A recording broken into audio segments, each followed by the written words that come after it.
ओम नमस्ते साथियों, मैं हूं मनीष तंवर और हम पढ़ रहे हैं महर्षि दयानंद सरस्वती जी की जीवनी। अगर आपने पिछली वीडियो को नहीं सुना है तो कृपया करके उन्हें सुने ताकि आपको घटनाक्रम का नियमित वर्णन मिल सके। अब आगे की घटनाक्रम इस प्रकार से है। स्वामी जी द्वारा मूर्ति पूजा खंडन की चर्चा सुनकर पंडित हीरा वल्लभ से न रहा गया और उन्होंने स्वामी जी से शास्त्रार्थ करने की ठानी। वे व्याकरण के अच्छे विद्वान थे और ऋग्वेद तथा यजुर्वेद उन्हें कंठस्थ थे। सभा का आयोजन किया गया। हीरा वल्लभ बहुत से पंडितों को साथ लेकर सभा स्थल पर पधारे। इस शास्त्रार्थ को सुनने के लिए हजारों व्यक्ति वहां एकत्रित हो गए थे।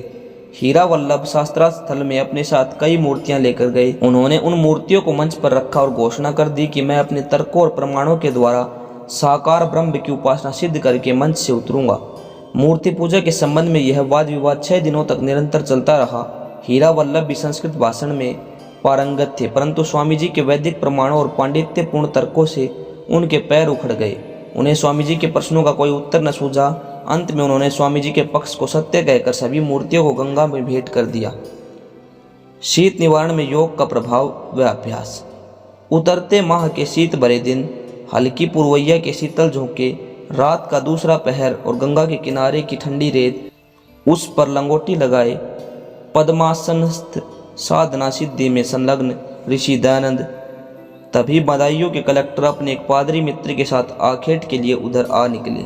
शरीर को कंपा देने वाले शीत में निर्वस्त्र साधु को ध्यानमग्न देखा तो उनके भव्य मुखमंडल को वे उस समय तक निहारते रहे जिस समय तक ऋषि का ध्यान भंग न हुआ। आंखें खुलते ही विनम्र भाव से उन्होंने स्वामी जी को अभिवादन किया और बोले, इस हाड़ कपा देने वाली शीत रात्रि में आप बिना वस्त्र अचल बैठे अपने ध्यान में मग्न हैं, जबकि हम लोग ऊनी वस्त्र पहनने के पश्चात भी ठंड से अपने शरीर में कंपन अनुभव कर रहे हैं। आपको शीत भरे मौसम में भी ठंड नहीं सताती, इसका कारण हमें समझाइए। स्वामी जी मुस्कुराए और उनसे कहा, योग का प्रभाव और शरीर का अभ्यास ही इसका कारण है।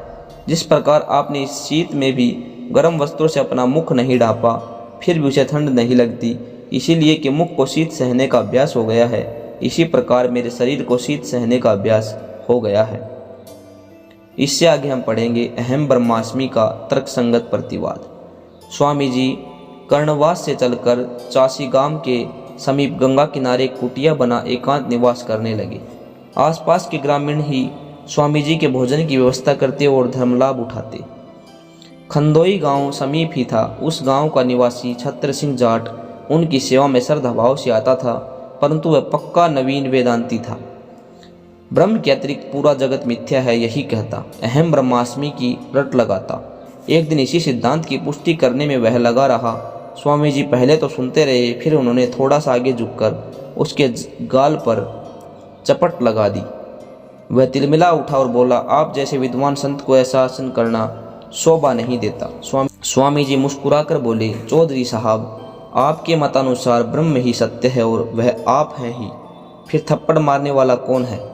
आप अन्य सभी को मिथ्या किस आधार पर सिद्ध करते हैं? छत्र सिंह पानी पानी हो गया और उसने स्वामी जी के चरण पकड़ लिए। ओम।